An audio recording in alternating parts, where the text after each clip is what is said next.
আসসালামু আলাইকুম, hey lovely viewers, welcome back to my channel. আজকের রেসিপিটা টমেটো সস। আর সারা বছরই এটা আমাদের দরকার হয় যে কোনো মুখরোচক খাবারের সাথে। আর টমেটোর মৌসুম প্রায় শেষ, তাই টমেটো সস বানানোর সময়টাও প্রায় শেষ হয়ে আসছে। তাই আজকে টমেটো সস তৈরি করার সময়টা আমি কিছু টিপস শেয়ার করব। সেগুলো হচ্ছে সঠিক ঘনত্ব, সঠিক কালার, সঠিক সংরক্ষণ, সসের উপরে পানি জমা বা ছত্রাক হওয়া, এসব সমস্যার সমাধান, আর কয় কেজি টমেটো সস বানালে সারা বছর খেতে পারবেন, মোটামুটি এর উপর সব ধরনের ধারণা পাবেন এই ভিডিওতে। তাই ভিডিওটি না টেনে পুরোটা দেখবেন। তো চলুন শুরু করি। এখানে খুব বেশি পাকা কিছু টমেটো নিয়েছি। আর যদি এমন হয় যে আপনাদের টমেটোগুলো কিছুটা কাঁচা বা মোটামুটি আরেকটু পাকা দরকার ছিল, তাহলে সেক্ষেত্রে দু একদিন ঘরে রেখে একটু টমেটোগুলোকে খুব বেশি পাকিয়ে নিতে হবে। এরপরে আমি এগুলোকে আগে থেকে একটু মুছে রেখেছিলাম, বাট এখন একটু ধুয়ে পরিষ্কার করে নিলাম। আর ধুয়ে পরিষ্কার করার পরে এখানে দেখতে পাচ্ছেন যে খুবই পাকা এগুলো। এখন কেটে নেওয়ার পালা। আমি এখানে একটা ট্রে নিয়ে নিয়েছি আর একটা নাইফের সাহায্যে আমি এগুলো কাটছি। আর একটু চেষ্টা করবেন এভাবে কাটতে, যে 4 ভাগ করলে দেখা যাবে যে এটা খুব তাড়াতাড়ি কুক হবে। আর এর যে এই যে সাদা একটা অংশ আমি কেটে ফেলে দিচ্ছি, এটা অবশ্যই কেটে ফেলে দিবেন। আপনারা নাইফের সাহায্যে বা বটির সাহায্যে করতে পারেন, যার যেটা দিয়ে আর কি সুবিধা হয়।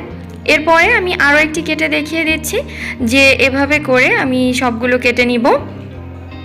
তো এ পর্যায়ে আমার এভাবে করে প্রায় সবগুলো কাটা শেষ।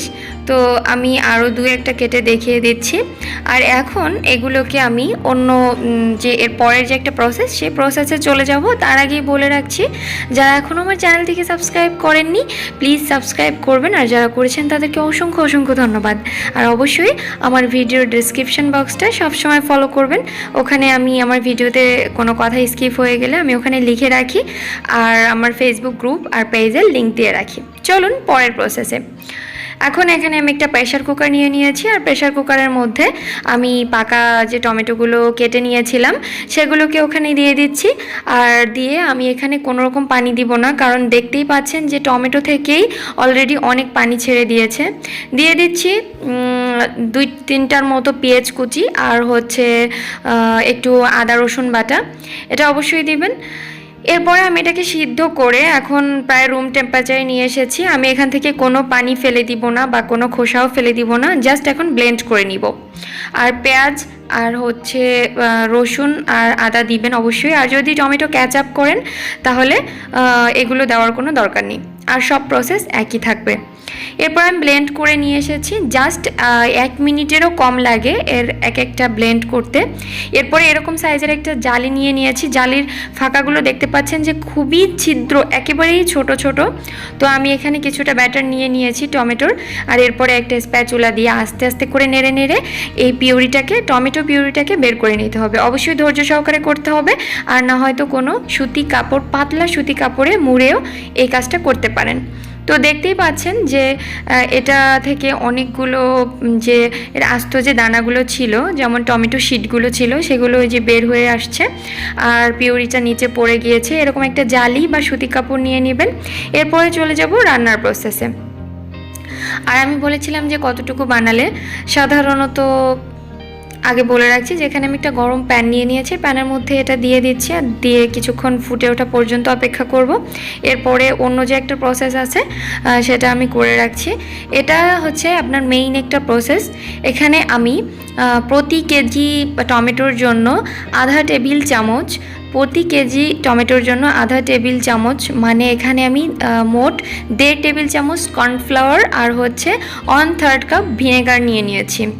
এটা গুলে রাখলাম। আর এদিকে দেখতে পাচ্ছি যে সসটা অনেক ফুটতে শুরু করেছে। এ সময় কিন্তু নাড়াচাড়া বন্ধ করা যাবে না, তাহলে কিন্তু গায়ে ছিটা লাগবে।